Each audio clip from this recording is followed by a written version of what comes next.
गुरुर्ब्रह्मा गुरुर्विष्णुर् गुरुर्ब्रह्मा गुरुर्विष्णुर् गुरुर्देवो महेश्वरः गुरुर्देवो महेश्वरः गुरुसाक्षात् परब्रह्म गुरुर्साक्षात् परब्रह्म तस्मै श्री गुरवे नमः तस्मै श्री गुरवे नमः।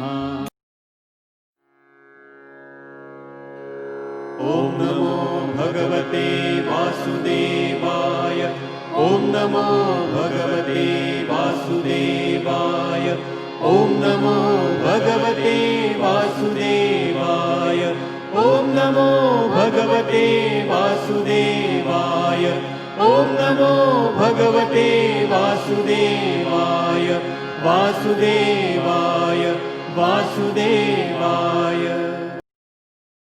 प्रेम से बोलो श्री कृष्ण भगवान की जय, भोलेनाथ भंडारी की जय। एक बार बोल दो ना राधे राधे। प्यारे भक्तों मित्रों, श्री हरि सचित्र श्री भागवत सुधा सागर सुख सागर भगवान वेद व्यास कृत श्रीमद् भागवत 12 सखंदों की सरल हिंदी व्याख्या श्लोक सहित प्रस्तुति की जा रही है। मित्रों, तृतीय सखंद का 26वां अध्याय शुरू होने जा रहा है।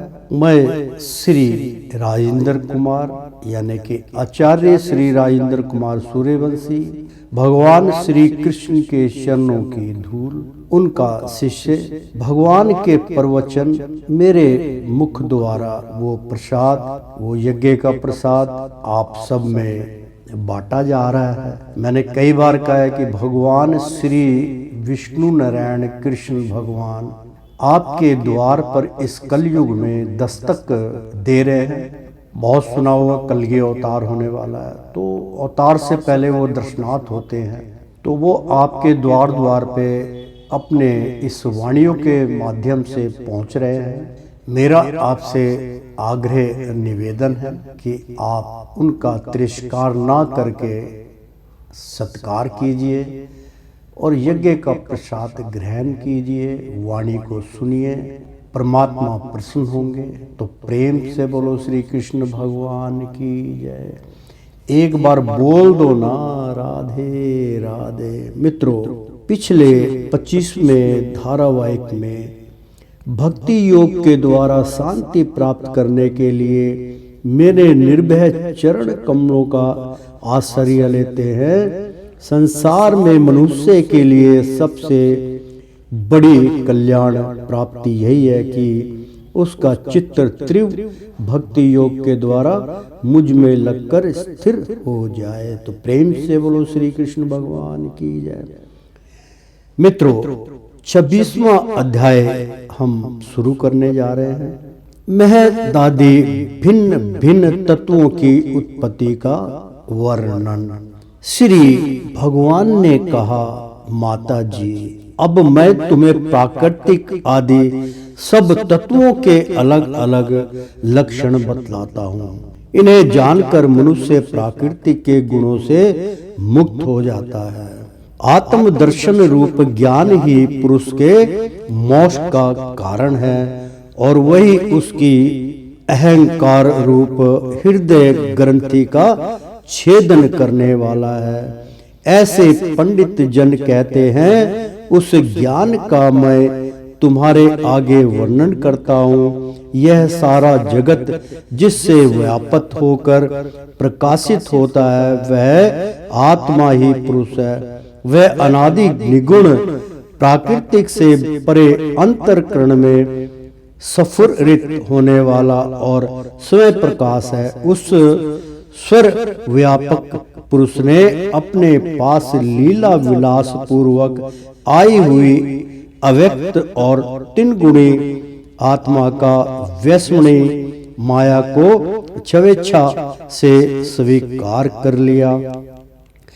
लीला प्रायण प्राकृतिक अपने सत्यवादी गुणों द्वारा उन्हीं के अनुरूप प्रजा की सृष्टि करने लगी। यह देख पुरुष ज्ञान को आच्छादित करने वाली उसकी आवरण शक्ति से मोहित हो गया, अपने स्वरूप को भूल गया। इस प्रकार अपने से भिन्न प्राकृतिक को ही अपना स्वरूप समझ लेने से पुरुष प्राकृतिक के गुणों द्वारा किए जाने वाले कर्मों में अपने को ही कर्ता मानने लगा है। इस कर्तव्याभिमान से ही अकर्ता संविधान साक्षी और आनंद स्वरूप पुरुष को जन्म मृत्यु रूप बंधन एवं परतंत्रात्म की प्राप्ति होती है। अर्थात बड़ा अच्छा जो ये प्रसंग चल रहा है मित्रों। उच्चारण, उस सर्वव्यापक पुरुष ने अपने पास लीला विलास पूर्वक आई हुई अव्यक्त और तीन गुणित आत्मा का वैसे भी माया को स्वेच्छा से स्वीकार कर लिया। लीला प्रायण प्राकृतिक अपने सत्यवादी गुणों द्वारा उन्हीं के अनुरूप प्रजा की सृष्टि करने लगी। यह देख पुरुष ज्ञान को आच्छादित करने वाला उसकी आवरण शक्ति से मोहित हो गया, अपने स्वरूप को भूल गया। अपने आप को प्राणी भूल चुका है, वो पहचान नहीं सकता है और वो चमक दमक से अपने आप को भूल चुका है। इस प्रकार अपने से भिन्न प्राकृतिक को यानी कि जो इससे अलग प्राकृतिक को ही अपना स्वरूप समझ लेने से पुरुष प्राकृतिक की गुणों द्वारा किए जाने वाले कर्मों में अपने को ही कर्ता मानने लगता है।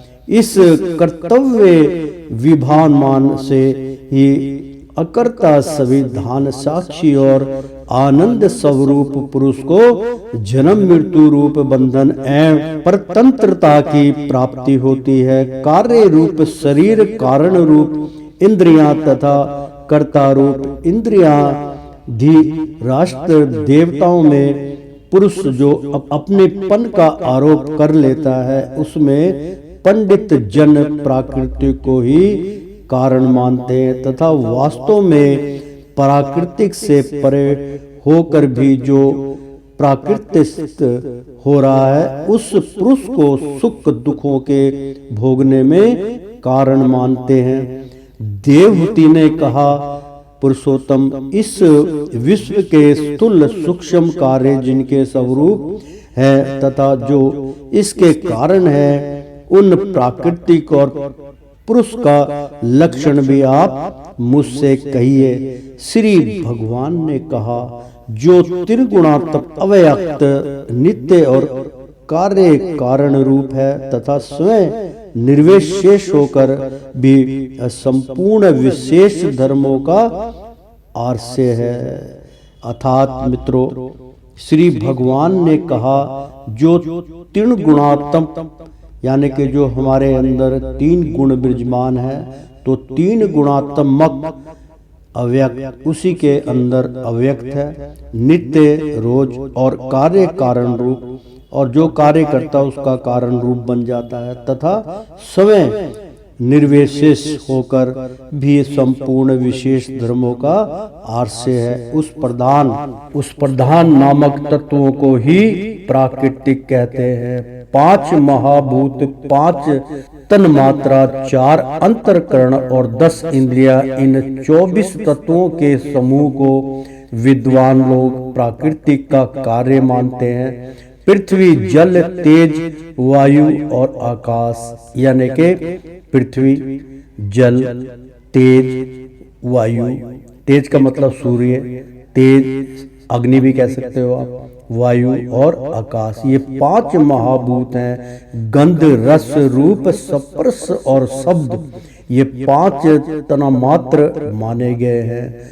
श्रोत्र, त्वचा, चक्षु, रचना, नासिका, वाक, प्राणी, पाद, उपस्थ और पायु, ये 10 इंद्रियां हैं। मन, बुद्धि, चित्त और अहंकार, ये 4 के रूप में एक ही अंतःकरण अपनी संकल्प, निश्चय, चिंता और अभिमान रूपा 4 प्रकार की वृत्तियों से लक्षित होता है। इस प्रकार तत्वज्ञानी पुरुषों ने सगुण ब्रह्मा के सत्रिवेशन स्थान इन 24 तत्वों की संख्या बतलाई है। इनके सिवा जो काल है वह 25वां तत्व है। कुछ लोग काल को पुरुष से भिन्न तत्व न मानकर पुरुष का प्रभाव अर्थात ईश्वर की संहार कारिणी शक्ति बताते हैं, जिससे माया के कार्य रूप देह आदि में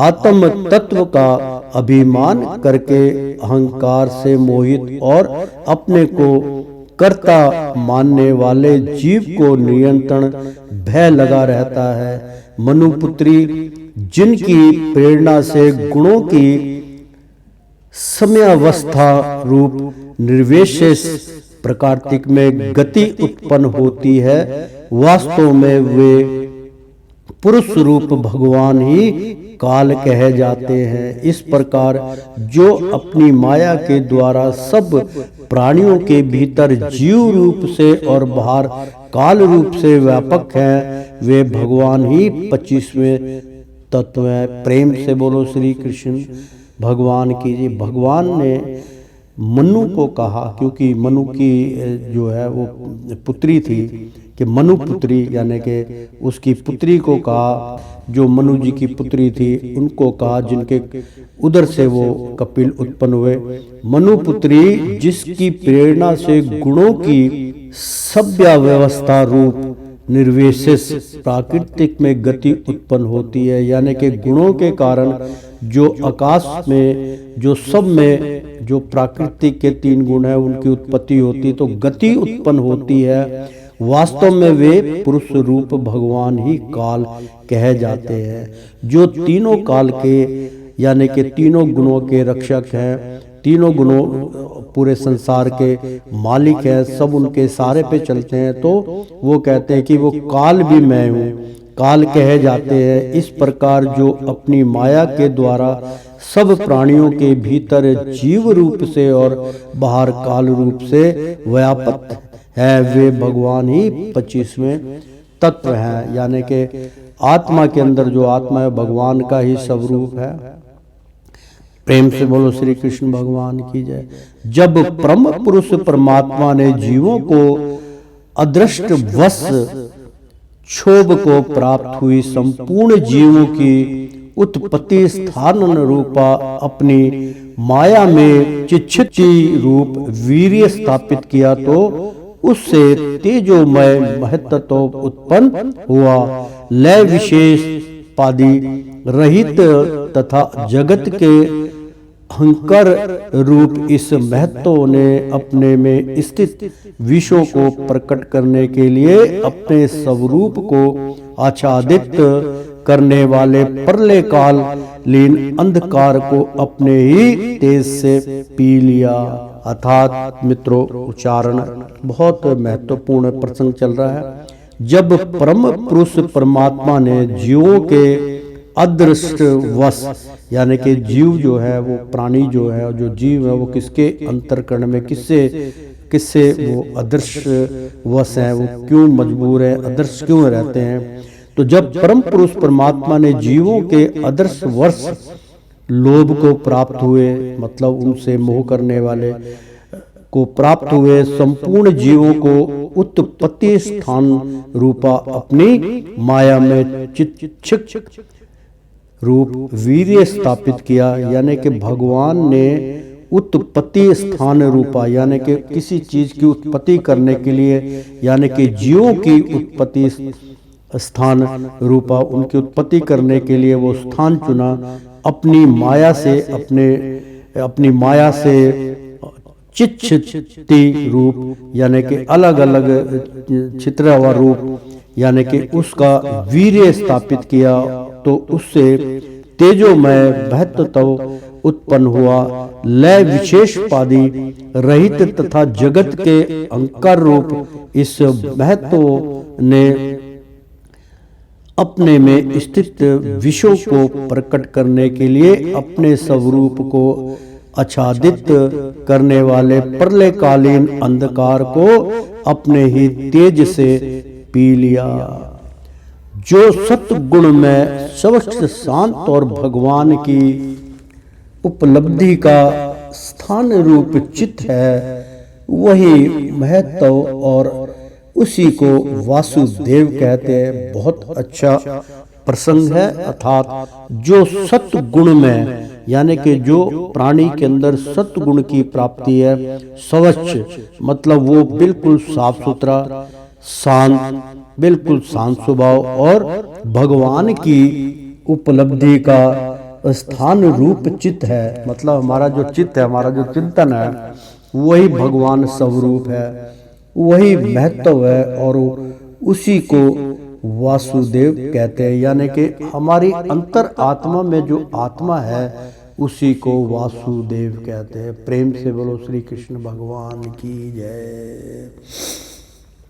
असली नाम जो है, मतलब जिसको हम आत्मा कहते हैं, तो आत्मा का स्वरूप क्या, आत्मा के अंदर कौन बैठा हुआ है? आत्मा तो एक प्रकाश स्वरूप उसको दर्शाते हैं, सूक्ष्म की तरह, जैसे हमारा शरीर है वैसे ही है, उसमें वो प्रवेश है। लेकिन उस आत्मा के अंदर कौन सा देव उत्पत्त है, उसके बारे में भगवान ने स्पष्ट किया है। मैं तो उनका बहुत बहुत आभार प्रकट करता हूँ कि उन्होंने यही कहा कि वही महत्व है और उसी को वासुदेव कहते हैं। ओम भगवते वासुदेवाय धीमाहि तनो कृष्णाय प्रचोदयात्। ओम श्री कृष्णा कृष्णा नमः।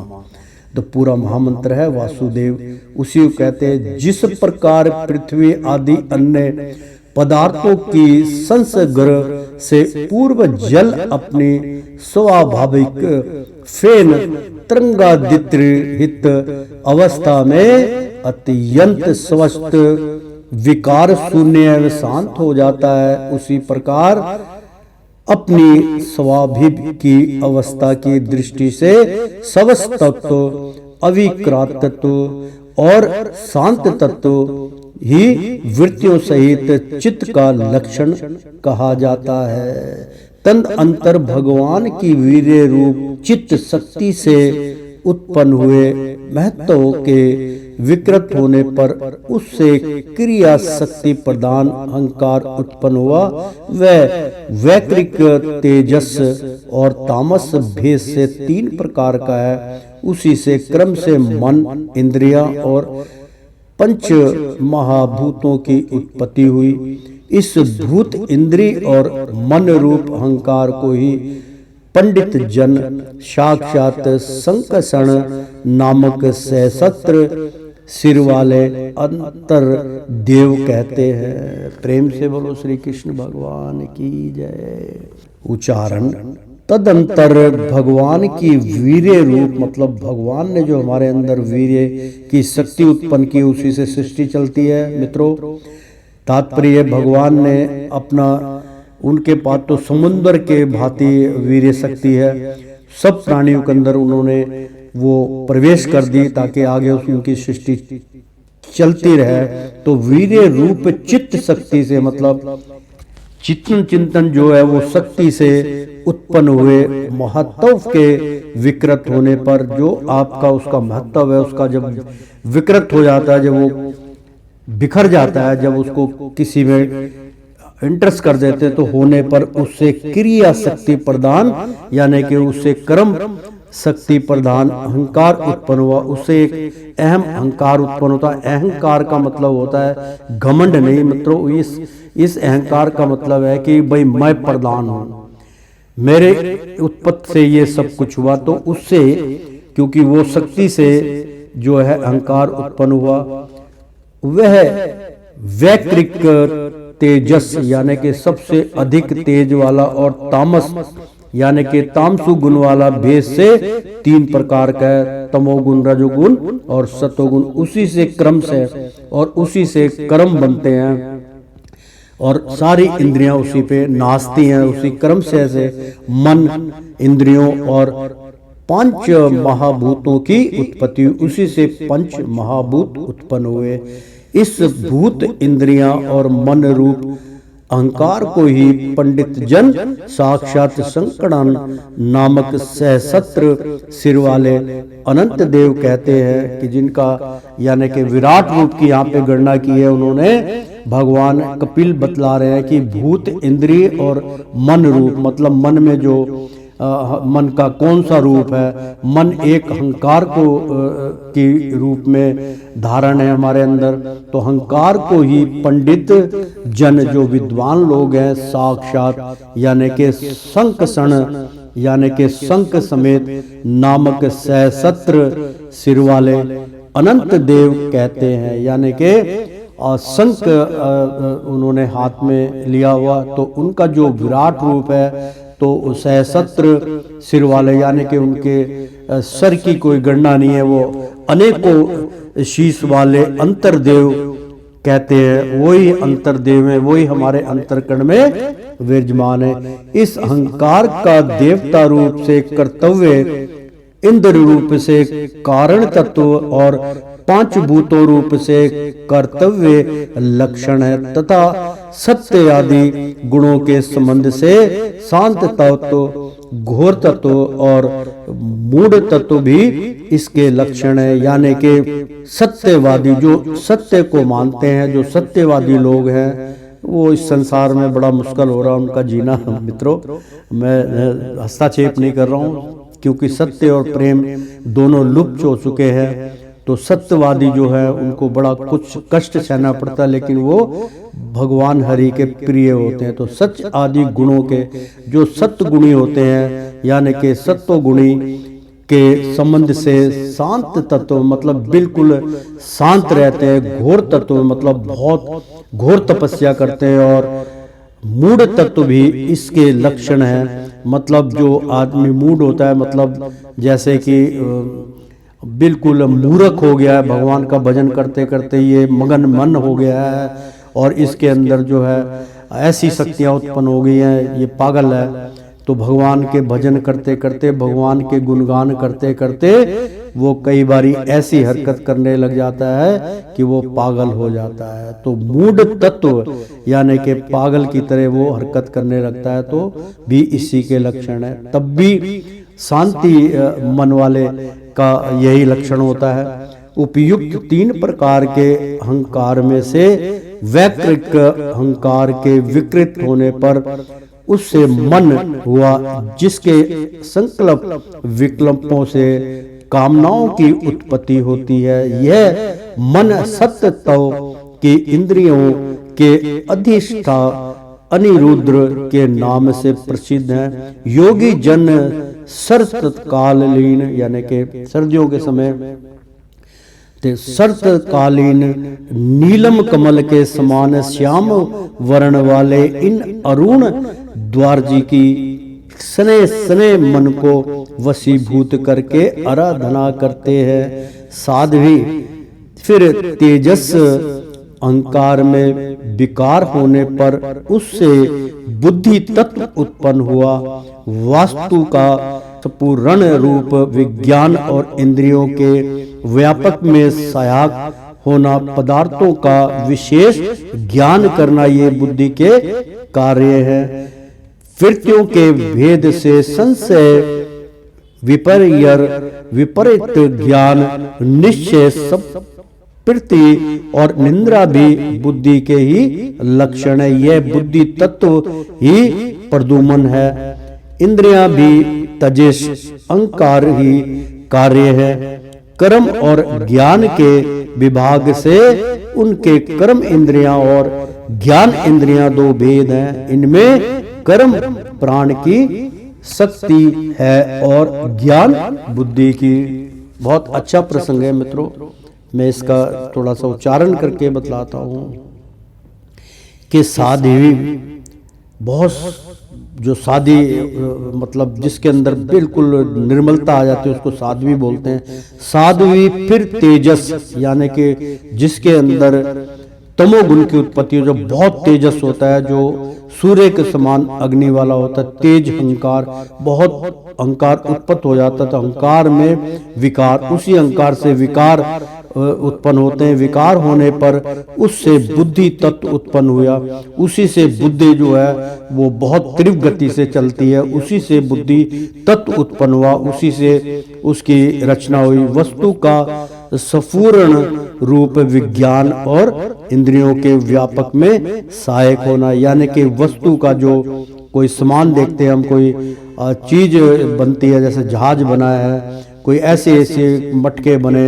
उन चीजों का सपूर्ण रूप विज्ञान, मतलब विज्ञान एक साइंस है, वो विज्ञान है, उसके द्वारा उसकी विकसित हुई। तो विज्ञान और इंद्रियों के व्यापक, यानी दोनों इंद्रियां और विज्ञान दोनों मिल गए, जैसे कि ज्ञान इंद्रियां और मतलब जो है कर्म इंद्रियां दोनों मिलने के बाद वो एक विज्ञान बना के व्यापक में सहायक होना, यानी कि उन सब में अपने आप को बीच में शामिल हो जाना।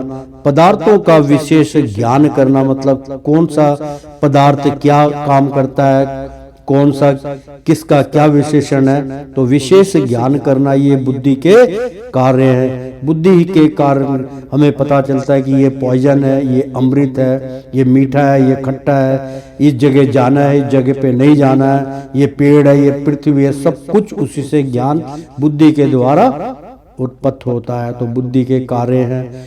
वृत्तियों के भेद से संशय विपरीत ज्ञान, मतलब उसके अलग जो ज्ञान, अज्ञानता जिसको कहते हैं, निश्चय, स्मृति और निंद्रा भी बुद्धि के ही लक्षण है। अज्ञानता के वश में होके निंद्रा, भाई मैं भजन करते करते मुझे नींद आ गई, तो निंद्रा आपको घेर लेगी, उसका वशीकरण आपके नहीं है। ये सब जो है विपरीत ज्ञान, यानी कि अज्ञानता के कारण ये सब चीज प्राप्त होती। निश्चय, समृद्धि और निंद्रा भी बुद्धि के ही लक्षण है। यह बुद्धि तत्व ही प्रधुमन है, यानी कि प्रधुमन आपके अंतर आत्मा में, आपके अंदर ही शरीर आपका सब मिक्सचर होने के बाद वही प्रधुमन कहलाता है कि बस मैं हूँ जो हूँ। तो इंद्रियां भी तेजस, आपकी इंद्रियां बहुत तेजस हो जाती है। अहंकार का ही कार्य है कि जब इंद्रियों का वशीकरण नहीं होता और आप ऐसे कर्म कर बैठते हैं जो आपको नहीं करना चाहिए, ये भी इंद्रियों में जब बहुत ज्यादा उत्तेजना हो जाती है तो अहंकार का ही कार्य करती हैं। कर्म और ज्ञान के विभाग से उनके कर्म इंद्रियां और ज्ञान इंद्रियां दो भेद हैं, यानी कि कर्म और ज्ञान के विभाग से अगर दोनों को अलग अलग करते तो ज्ञान से कर्म उत्पन्न होता है और कर्म से ज्ञान उत्पन्न होता है। उनके दो भाग कर दीजिए तो उनको क्या कहते हैं, दोनों भागों को कर्मेन इंद्रियां जो कर्म करती हैं और ज्ञान इंद्रियां जो दो भेद है, यानी कि 10 इंद्रियां टोटल बताई गई, वैसे तो 25 बताई इन्होंने, अलग अलग भेद मन वगैरह। तो 5 हमारी जो है कर्म इंद्रियां हैं और 5 हमारी ज्ञान इंद्रियां हैं। इसके 2 भेद हैं। इनमें कर्म प्राणी की शक्ति, मतलब जो प्राणी कर्म करता है, और ज्ञान बुद्धि की भगवान के चेतन शक्ति की प्रेरणा से तामस अहंकार के विकृत होने पर उससे शब्द मंत्र का प्रादुर्भाव हुआ। शब्द तंत्र मंत्र से आकाश तथा शब्द का ज्ञान कराने वाली क्षुद्र इंद्रियां उत्पन्न हुई। अथर अर्थ का आकार प्रकाशक होना, ओट में खड़े हुए वक्ता का भी ज्ञान कर देना और आकाश का सूक्ष्म रूप होना विद्वान के मत में यही शब्द के लक्षण है। प्रेम से बोलो श्री कृष्ण भगवान की जय। अर्थात भगवान की चेतन शक्ति, जो हम भगवान जो सबकी जो शक्तियां देखते हैं, सबका चिंतन देखते हैं, तो भगवान की चेतन शक्ति की हम प्रेरणा करते हैं, उनकी शक्ति का नाम लेते हैं। तो प्रेरणा से तामस यानी कि तामसी गुण क्योंकि चेतन शक्ति ही प्रेरणा देती है। प्रेरणा से तामस अहंकार यानी कि तामसी गुण उत्पन्न हुए तो अहंकार के विकृत, अहंकार के विरुद्ध होने पर इससे शब्द मात्र का प्रादुर्भाव हुआ, यानी कि उसी से शब्द का मात्र का प्रादुर्भाव उसी से अनुभव हुआ। शब्द मात्र से आकाश तथा शब्द का ज्ञान कराने वाली क्षुद्र इंद्रियां, मतलब छोटी छोटी जो इंद्रियां उत्पन्न हुई। अर्थ का प्रकाश होना, यानी कि जो हमारा जमीन पे बैठ के जो प्रकाश उत्पन्न होता है उसका अर्थ का प्रकाश होना। ओट में खड़े हुए वक्ता का, यानी कि किसी की ओट में सहारे में खड़े हुए वक्ता का भी ज्ञान करा देना। और आकाश का सूक्ष्म रूप होना, यानी कि आकाश को बहुत छोटे में हम देख लेते हैं। हम जब ऊपर देखते हैं तो आकाश हमें पूरा ब्रह्मांड छोटे से रूप में हमें दर्शा जाता है। तो सूक्ष्म रूप होना विद्वानों के मत में यही शब्द के लक्षण है। इसी प्रकार से वो इन शब्दों का उच्चारण करते हैं। भूतों को अवकाश देना, यानी कि भूतों को ज्यादा प्रसन्नता करनी, अवकाश देना, उनका सहारा लेना, उनके चल कदमों की बात मानना, उनके अंधकार में घुस जाना। तो सबके बाहर भीतर वर्तमान रहना, यानी कि उनके अंदर भी है, बाहर भी है, तथा प्राण, जो हमारा प्राण है, इंद्रियां और मन का आश्रय होना, ये आकाश के वृत्ति कार्य रूप लक्षण है। प्रेम से बोलो श्री कृष्ण भगवान की। फिर शब्द तंत्र मात्र के, यानी कि शब्द जो होते हैं उनके तंत्र मात्र के कार्य आकाश में काल गति से विकार होने पर स्पर्श तंत्र मात्र हुआ और उससे वायु तथा स्पर्श का ग्रहण कराने वाली त्वगी इंद्रियां त्वचा उत्पन्न हुई। तो कोमलता, कठोरता, शिथिलता और उड़नता, उत्कंठा, उड़नता तथा वायु का सूक्ष्म रूप होना, ये स्पर्श के लक्षण है। वृक्ष की शाखा आदि को हिलाना, तृणदि को इकट्ठा कर देना, स्वत्र पहुंचाना, गंध आदि युक्त द्रव्यों को ग्रहण आदि इंद्रियों के पास तथा शब्द को श्रोत्र इंद्रियां के समीप ले जाना तथा समस्त इंद्रियों को कार्य शक्ति देना, ये वायु की वृत्तियों के लक्षण हैं। तो प्रेम से बोलो श्री कृष्ण भगवान की जय। और यथात फिर शब्द मंत्र के कार्य, यानी कि जो आपको कार्य सौंपा गया, जिसका नाम से उस कार्य को करते हैं, तो वो आकाश में काल गति, हम आकाश के लक्षण देखते हैं तो उसमें काल गति को प्राप्त होते हैं, क्योंकि उसमें तारे दिखते हैं वो काल हैं। तो आकाश में काल गति से विकार, उससे हमारे अंदर जो विकार पैदा होते हैं होने पर, क्योंकि उससे मौसम बनता है, मौसम से विकरालता होती है तो विकार भी बन जाते हैं। तो होने पर स्पर्श तन मात्र, यानी कि हम छू के देखते महसूस करते हुआ, और उससे वायु तथा स्पर्श का ग्रहण कराने वाली तवगिर इंद्रियां, त्वचा, यानी कि जो तवगिरी इंद्रियां हमारी त्वचा है, वो हम छूने से हमें उसका पता चलता है। तो उत्पन्न हुई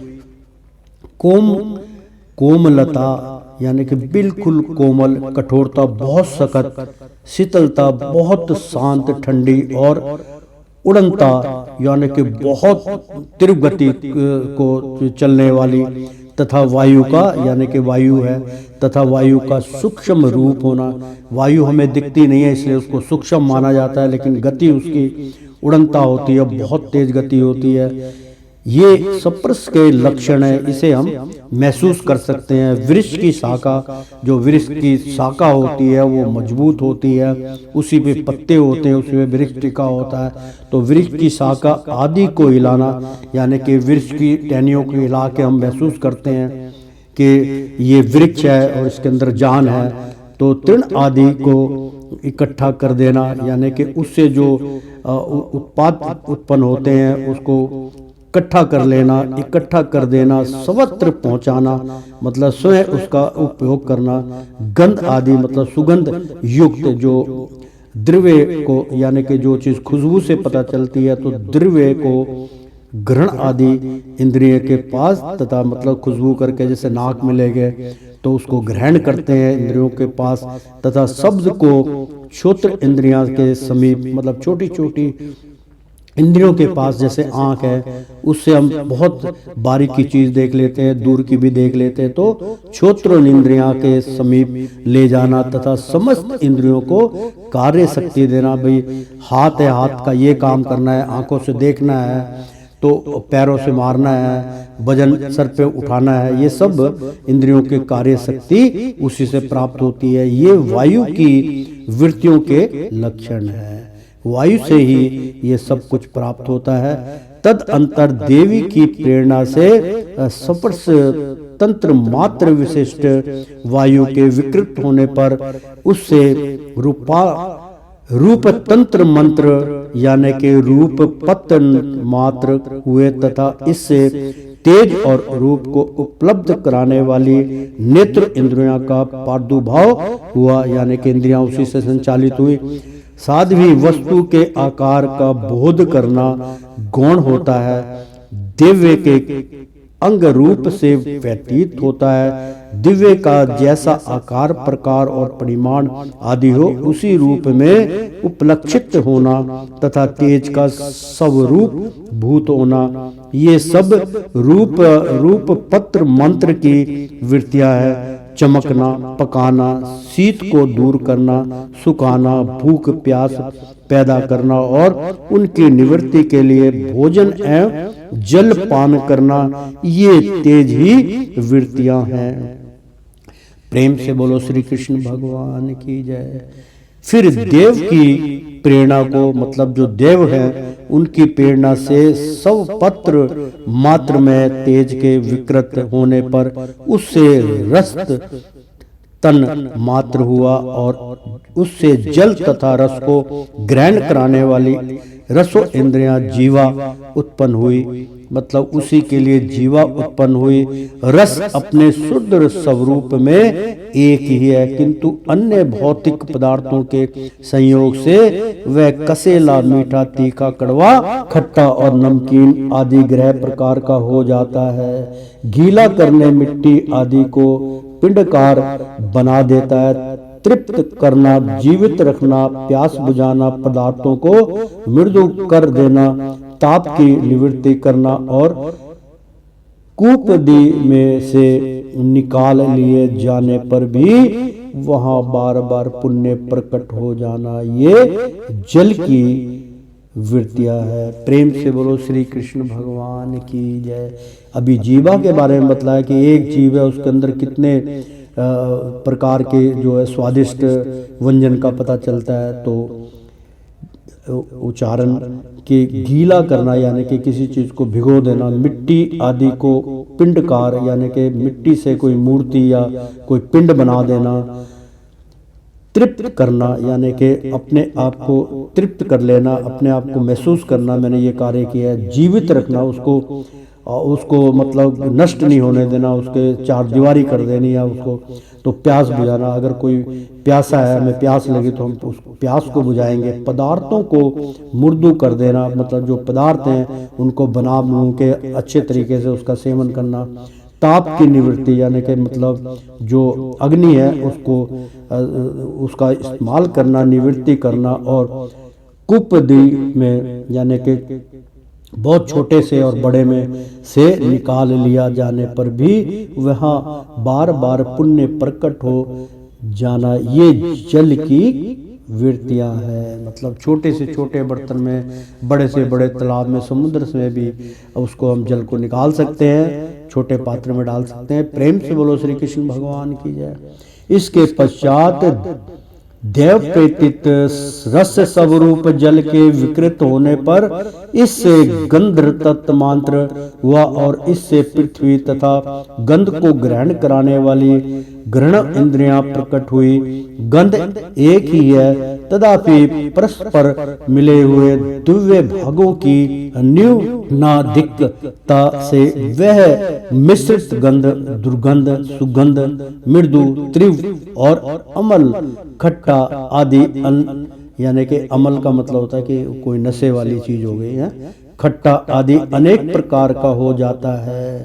प्रतिमादि रूप से ब्रह्मा की सरकार भावना का आशय होना, जल आदि कारण तत्वों से भिन्न किसी दूसरे आशय की अपेक्षा के लिए बिना ही स्थित रहना, जल आदि अन्य पदार्थों को धारण करना, आकाश आदि का सवेक्षक होना, घटाकाश मठाकाश आदि भेदों को सिद्ध करना आदि गुणों को प्रकट करना, ये पृथ्वी के कार्य रूप लक्षण है। प्रेम से बोलो श्री कृष्ण भगवान की जय। आकाश का विशेष गुण शब्द जिसका विषय है वह क्षुद्र इंद्रियां है, छोटी छोटी। वायु का विशेष गुण सप्रस जिसका विषय है वह तव गिणेन्द्रियां है। तेज का विशेष गुण रूप जिसका विषय है वह नेत्र इंद्रियां है। जल का विशेष गुण रस जिसका विषय है वह रसन इंद्रियां, और पृथ्वी का विशेष गुण गंध जिसका विषय है उसे ग्रहण इंद्रियां कहते हैं। वायु आदि कार्य तत्वों में आकाश आदि कारण तत्वों के रहने से उनके गुण भी अनुगत देखे जाते हैं। इसलिए समस्त महाभूतों के गुण शब्द स्पर्श रूप रस और गंध केवल पृथ्वी में ही पाए जाते हैं। जब महत्व अहंकार और पंचभूत ये सात तत्व परस्पर मिल सके तो पृथक पृथक ही रह गए। तत्व जगत के आदि कारण श्री नारायण ने काल अदृश्य और तत्व आदि गुणों के सहित उनमें प्रवेश किया। फिर परमात्मा के प्रवेश से क्षुपुद और आपस में मिले हुए उन तत्वों से एक जड़ अंड उत्पन्न हुआ। उस अंड से इस विराट पुरुष की अभिव्यक्ति हुई। प्रेम से बोलो श्री कृष्ण भगवान की जय। उच्चारण सुनिए, आपको नहीं समझ में आएगा, मैं एक बारी उच्चारण करके बतलाता हूँ। वायु आदि कार्य तत्वों में, यानी कि जो वायु का कार्य है उससे जो उत्पत्ति होता है, आंधी है, तूफान है, बारिश है, सब कुछ वायु आदि कार्य तत्वों, मतलब उसमें छोटे छोटे जो तत्व हैं, आकाश आदि कारण तत्वों के रस रहने से उनके गुण भी अनुगत, मतलब जो उनके गुण हैं वो अनुगत होते हैं, वो हमारे से ताल्लुक रखते हैं, अनुग्रत हो जाते हैं, देखे जाते हैं, हम साक्षात उसको महसूस कर सकते हैं, देख सकते हैं। इसलिए समस्त महाभूतों के, यानी कि जो पूरे संसार के प्राणी है, महाभूतों के गुण, यानी कि उनके अंदर गुण जो शब्द है स्पर्श, यानी कि छू के हम उसको महसूस करते हैं, उसका रूप, रस और गंध, उसका रूप देखते हैं कि ये वृक्ष है, ये पृथ्वी है, ये पहाड़ कितने खूबसूरत हैं। तो स्पर्श रूप से रस और गंध केवल पृथ्वी में ही पाए जाते हैं। ये सब कुछ पृथ्वी से उत्पन्न होते हैं। जब महत्त्व अहंकार और पंचभूत, यानी कि बहुत महत्वपूर्ण जो तत्व है वो है अहंकार, और पंचभूत, उससे शरीर बना, पांच भूत, पांच तत्वों से बना। ये सात तत्व परस्पर पर, यानी कि कुल मिला के ये सात तत्व परस्पर मिल ना सके, यानी कि आपस में ये कभी मिल नहीं पाए, पृथक पृथक ही रह गए, अलग अलग ही इनका अस्तित्व मिलता है। जैसे गुण है, सतोगुण अलग है, रजोगुण अलग है, तमोगुण अलग है, और पंचभूतों में भी वायु अलग है, पृथ्वी अलग है, आकाश अलग है, सूर्य अलग है, ये पांच जो है, जल अलग है, वायु अलग है। तो ये जो सात मतलब जो तत्व प्राणियों को मिला के बताए गए हैं, तो ये कभी भी आपस में नहीं मिल पाए, पृथक पृथक ही रह गए।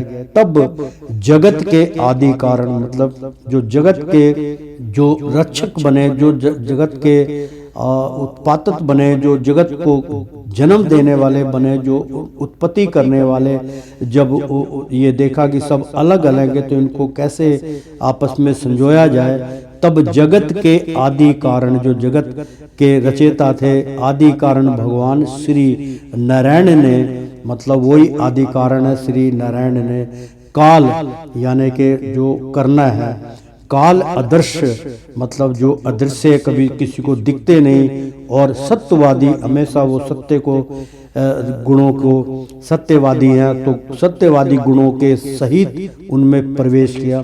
मतलब सत्य जो चीज है उनके अंदर ही उनका प्रवेश होता है, ना कि वो मिथ्या चीजों में अपना समय गंवाते हैं। तो फिर परमात्मा के प्रवेश से क्षुब्ध और आपस में मिले हुए उन तत्वों से एक जड़ यानी कि सबको मिलाया तो एक जड़ से जैसे पूरा वृक्ष बन जाता है, इसी प्रकार फिर परमात्मा के प्रवेश से जब परमात्मा ने उन सब चीजों में अपना प्रवेश किया तो सुबुद्ध उससे क्या चीज उत्पत्ति हुई और आपस में मिले, सब लोग आपस में मिल गए। मिले हुए उन तत्वों से एक जड़ यानी कि एक जैसे वृक्ष की जड़ होती है वो तैयार हुई, तो जड़ अंड उत्पन्न हुआ यानी कि एक गोला आकार उसमें उत्पन्न हुआ। उस अंड से इस विराट जो समुद्र के अंदर वो इतना था कि वो अपने आप को अंड में एक गोला बनने के कारण वो सोचने लगा मैं कहाँ हूँ। तो 1000 साल तक वो पूरे समुद्र में यानी कि पूरा समुद्र जो है वो उनका उदर था, उनका कोक था, उसमें अंडा स्वरूप से इस विराट पुरुष की अभिव्यक्ति हुई, उसी में उनका जन्म हुआ, उन्हीं के अंदर उन्होंने रहना स्वीकार किया। तो प्रेम से बोलो श्री कृष्ण भगवान की जय। तो इस अंड का नाम विशेष है, इसी के अंतर्गत श्री हरि के स्वरूप भूत 14 भवनों का विस्तार है। ये चारों ओर से क्रम से एक दूसरे से 10 गुने जल, अग्नि, वायु, आकाश, अहंकार और महत्व यानी कि अहंकार और महत्व 5 तत्वों में मिला दिए गए थे। तो अहंकार और महत्व इन 6 आवरणों से घिरा हुआ, इन सब के बाहर 7वां आवरण प्राकृतिक का है। कारण में जल में स्थित उस तेजोमय अंड से उठकर उस विराट पुरुष ने पुण्य उसमें प्रवेश किया और फिर उसमें कई प्रकार के छिद्र किए। सबसे पहले उसमें मुख प्रकट हुआ, उसके वाकु इंद्रिया और उसके अंतरकरण वाक का अधिष्ठता अग्नि उत्पन्न हुई। फिर नाक के छिद्र नथुने प्रकट हुए, उनसे प्राण सहित घ्राण इंद्रियां उत्पन्न हुई। घ्राण इंद्रिया के और घ्राण के बाद उसका अधिकष्टा वायु उत्पन्न हुआ। तत्पश्चात नेत्र गोलक प्रकट हुए, उनसे चक्षु इंद्रियां प्रकट हुई और उसके अंतरतरण उसका अधिष्ठता सूर्य उत्पन्न हुआ। फिर कानों के छिद्र प्रकट हुए, उनसे उनकी इंद्रियां और श्रोत्र और उनके अभिमानी दिव्य देवता प्रकट हुए। इसके बाद इस विराट पुरुष के त्वचा उत्पन्न हुई, इससे रोम, मूछ, दाढ़ी तथा सिर के बाल प्रकट हुए और उनके बाद त्वचा की अभिमानी औषधियां अन्न आदि उत्पन्न हुए। इसके पश्चात लिंग प्रकट हुआ, उससे वीर्य और वीर्य के बाद लिंग का अभिमानी आपो देव जल उत्पन्न हुआ। फिर गुदा प्रकट हुई, उससे अपान वायु और अपान वायु के बाद उसका अभिमानी लोगों को भयभीत करने वाला मृत्यु देवता उत्पन्न हुआ। तदअंतर हाथ प्रकट हुए, उनसे बल और बल के बाद हस्ते इंद्रियां का अभिमानी इंद्र उत्पन्न हुआ। फिर चरण प्रकट हुए, उनसे गति गगन की क्रिया और फिर पादन इंद्रियां का अभिमानी विष्णु देवता उत्पन्न हुए। इसी प्रकार जब विराट पुरुष के नाड़ियां प्रकट हुई तो उससे रुधिर उत्पन्न हुआ और उससे नदियां हुई। फिर उसके उदर पेट प्रकट हुए, इससे सूक्ष्मता विपासी की अभिव्यक्ति हुई और फिर उदर का अभिमानी समुद्र देवता उत्पन्न हुआ। तत्पश्चात उसके हृदय प्रकट हुए, हृदय से मन का प्रकाशक हुआ, मन के बाद उसका अभिमानी देवता चंद्रमा हुआ, फिर हृदय से ही बुद्धि और उनके बाद उसका अभिमानी ब्रह्मा हुआ। तत्पश्चात अहंकार और उसके अंतर उसका अभिमानी रुद्र देवता उत्पन्न हुआ। इसके बाद चित्त और उसका अभिमानी क्षेत्र यज्ञ प्रकट हुआ।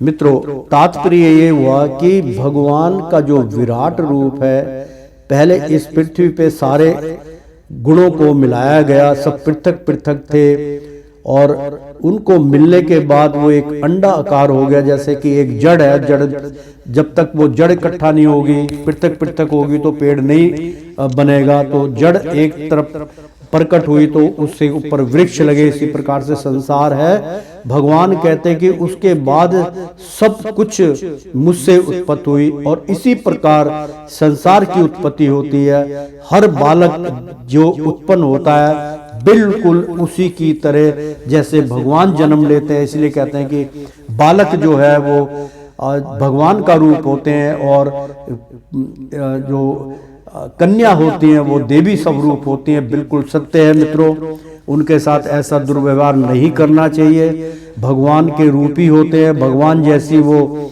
हरकत करते हैं, भगवान जैसा ही वो मिट्टी खाएंगे, पांव पांव चलेंगे, समझे। तो सारे गुण अपने जो है हर प्राणी के अंदर डाला। फिर प्राणी अपने आप को नहीं समझ के और भगवान को भूल बैठा। सर्वश्रेष्ठ बनाने वाले तो हरि हो गए ना।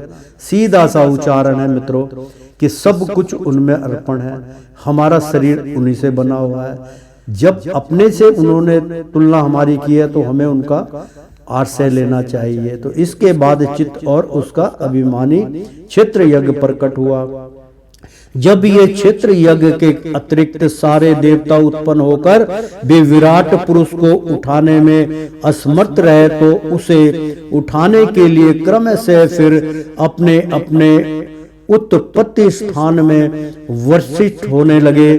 यानी कि उसी स्थान के अंदर भगवान को उठाने की कोशिश करी, नहीं उठे तो प्रविष्ट होने लगे, उसी में अपना वो सत्य बल सब आजमाने लगे। अग्नि ने वाणी के साथ मुख में प्रवेश किया, यानी कि फिर अग्नि जो थी वो उन्होंने अपनी वाणियों के साथ मुख में प्रवेश किया, जिसके कारण हम बोलते हैं। परंतु इससे विराट पुरुष ना उठा, फिर भी विराट रूप नहीं उठे। वायु ने घ्राणों इंद्रियां के सहित नाक छिद्रों में प्रवेश किया, नाक के द्वारा मुख के द्वारा अंदर प्रवेश कर गई वायु और उससे सांस का दमन हुआ, लेकिन फिर भी ना उठे, फिर भी विराट पुरुष ना उठा। सूर्य ने चक्षु के सहित मतलब चाक्षुक यानी कि बहुत छोटे छोटे कणों के सहित नेत्रों में प्रवेश किया, तब भी विराट पुरुष ना उठा, तब भी वो नहीं उठे।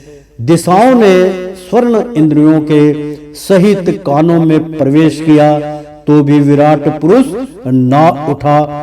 औषधियों ने रोमों के सहित त्वचा में प्रवेश किया, यानी कि मालिश की गई औषधियों की कि भाई किसी तरीके से ये उठ जाएं और बताएं हमें आप कौन है, तो किया, फिर भी विराट पुरुष ना उठा। जल ने वीर्य के साथ लिंग में प्रवेश किया, तब भी विराट पुरुष ना उठा। मृत्यु ने अपान के साथ गुद्दा में प्रवेश किया, यानी कि जो अपान वायु है वो गुद्दा में, उसी से मल मूत्र का त्याग होता है मित्रों, उसी अपान वायु का रचना हुई है। प्राण वायु और अपान वायु की बात हमने पहले ही बतलाई थी। तो मृत्यु के अपान के साथ गुद्दा में प्रवेश किया, यानी कि मल द्वार से उनके अंदर वायु को प्रवेश किया, फिर भी विराट पुरुष ना उठे। इंद्र ने बल के साथ हाथों में प्रवेश किया, परंतु इससे भी विराट पुरुष ना उठा। विष्णु ने रति गति के सहित चरणों में प्रवेश किया, तो भी विराट पुरुष ना उठा। नदियों ने रुधिर के सहित नाड़ियों में प्रवेश किया, मतलब रुधिर के सहित यानी कि अपने बल सबित रुधिर के सहित जो उनके अंदर शक्तियाँ थी और रुधिर थी, नदियों ने अपने मतलब छोटी छोटी नालियों के द्वारा छोटी छोटी धाराओं के सहित नाड़ियों में प्रवेश किया। तभी तो हमारे शरीर में जल है ना, वायु भी है, वो सब इसी में बतला रहे हैं मित्रों। बड़ा ध्यान से आप सुनेंगे तब आपको ये समझ में आएगा। तो विष्णु ने गति के सहित चरणों में प्रवेश किया, मतलब जो विष्णु थे उस अपने ही स्वरूप को यानी कि विराट रूप को, जो महाशक्ति स्वरूप थी, तो विष्णु ने गति के सही चरणों में प्रवेश किया। उनके चरणों में भगवान विष्णु प्रवेश कर गए तो भी विराट पुरुष ना उठा। जो विराट पुरुष था, जो मतलब जिसको अकाल पुरुष भी कहते हैं, जो अदृश्य था, जो विराट रूप था, जिसके अंदर अनेकों शीश अनेकों हाथ, उनका विराट रूप, तब भी वो नहीं उठे। नदियों ने रुधिर के सहित, मतलब जो नदियां थी छोटी छोटी नदियों के माध्यम से नाड़ियों में प्रवेश किया। तो नाड़ियों के अंदर हमारे जल की मात्रा है, जल कम हो जाता है, कभी ज़्यादा हो जाता है तो हम बीमार हो जाते हैं, उसकी फिर औषधि लेनी है। प्रकाश जैसे आजकल बीमारियां पैदा हो रही हैं, तो आपकी वायु कम हो गई, अंदर ऑक्सीजन कम हो गई, 90 या 95% वायु हमारे अंदर होनी चाहिए, कम हो जाती है तो हमें जो है बाहर का मतलब जो है ऑक्सीजन का सहारा लेना पड़ता है मित्रों। इसमें सब कुछ वही बतला रहे हैं। तो तब भी विराट पुरुष ना उठा। समुद्र ने सुखसा विपाशा के मतलब सुखधा मतलब सुख सुविधा के पिपासा के सहित उदर में, यानी कि समुद्र जो थे वो बहुत बड़े थे, उदर बहुत बड़ा था, उदर में प्रवेश किया। फिर भी विराट पुरुष, क्योंकि हमारे शरीर में नमक है, नमक वाला पानी है, नमक के बगैर पानी रुकेगा नहीं, इसलिए हमारे शरीर में नमक है।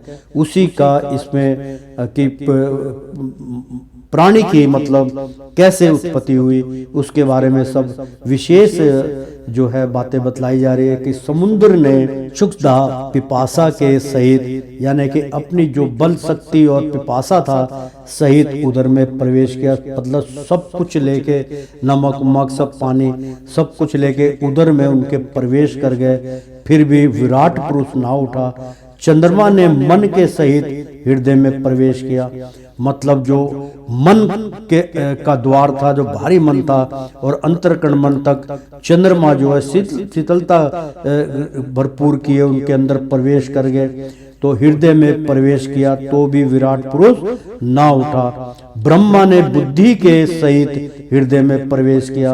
वो अपने ज्ञान और वेद के द्वारा कंप्लीट वेदों का ज्ञान लेके भगवान विराट रूप के विराट पुरुष के अंदर प्रवेश किया, तब भी विराट पुरुष ना उठा। रुद्र ने अहंकार के सहित उसी हृदय में प्रवेश किया तो भी विराट पुरुष ना उठा। किंतु जब चित्त के अधिष्ठा यानी कि चिंतन या किंतु जब चित्त के अधिष्ठा क्षेत्र यज्ञ ने चित्त के सहित हृदय में प्रवेश किया तो विराट पुरुष उसी समय जल से उठकर खड़ा हो गया। जिस प्रकार लोक में प्राण, इंद्रियां, मन और बुद्धि और आदि चित्त के अधिष्ठा क्षेत्र यज्ञ की सहायता के बिना सोए हुए प्राणी को अपने बल से नहीं उठा सकते, यानी कि चिंतन की बात हो रही है। जब तक ये मैंने कई बार आपको बतलाया कि इसमें त्रिलोकी नाथी की मतलब हमारे अंदर जो